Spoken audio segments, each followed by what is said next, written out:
I just got my haircut a few days ago. It looked like I either look like a monk or a thief with in the 300 thieves.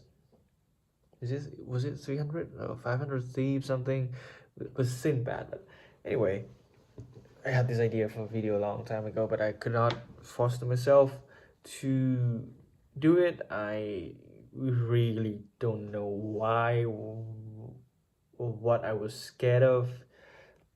Anyway, I want to talk about journal.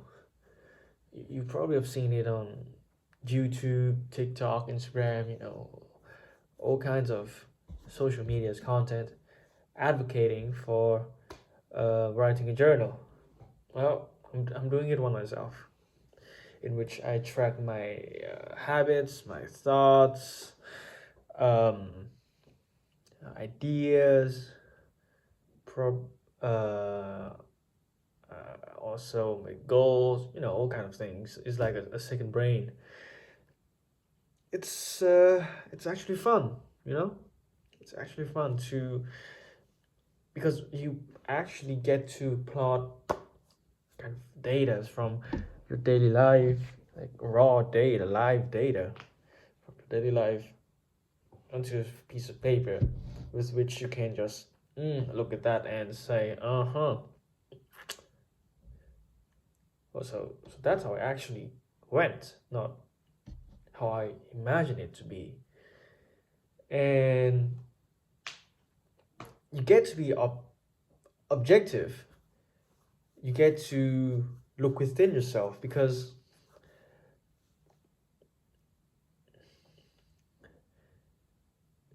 usually when you think about yourself, right?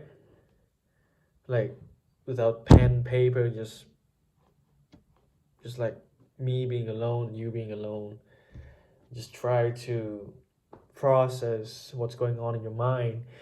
You look at yourself with a very subjective filter. Um, what was I trying to say?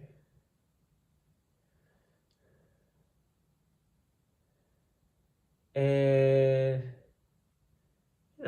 you get to see things that you did not expect to be there, and I don't know, who knows?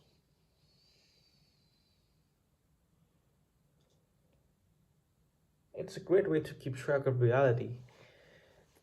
Me, sometimes I have a very vivid imagination. I have to admit, I have a really vivid imagination. I can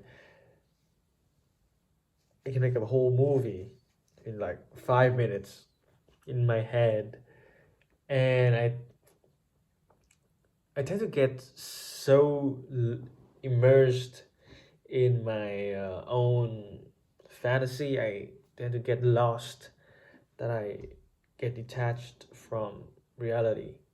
So journal is not a goal, right? It's an output to my input, and it's also a means for me to communicate with myself. Communication is key. I just realized that I have terrible communication skills, especially in this time. We're supposed to try to talk to each other a lot more and try to understand each other a lot more. I used to think that I'm not supposed to talk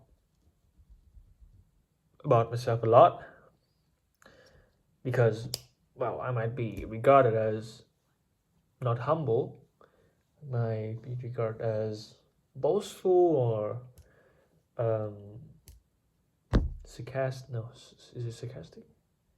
No, sarcastic. How do you call it when narcissistic?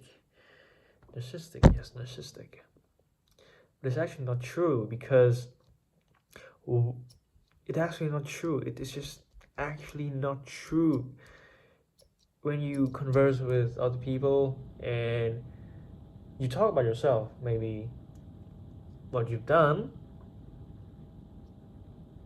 yesterday, or something that's been on your mind recently, or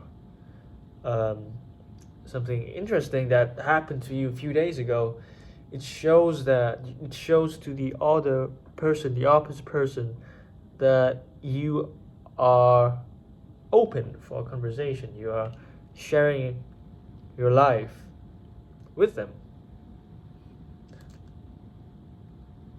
And that's basically just how you start a relationship.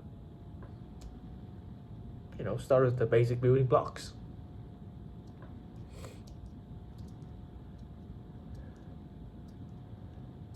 I find it really weird that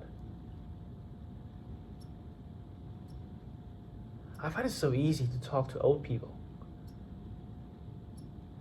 But come to think of it, it's not just a consequence, a coincidence. It's probably because old people are have people that are used to live without distractions, set phones and devices. So they know how to communicate. And the way of communication is just pleasing and comforting.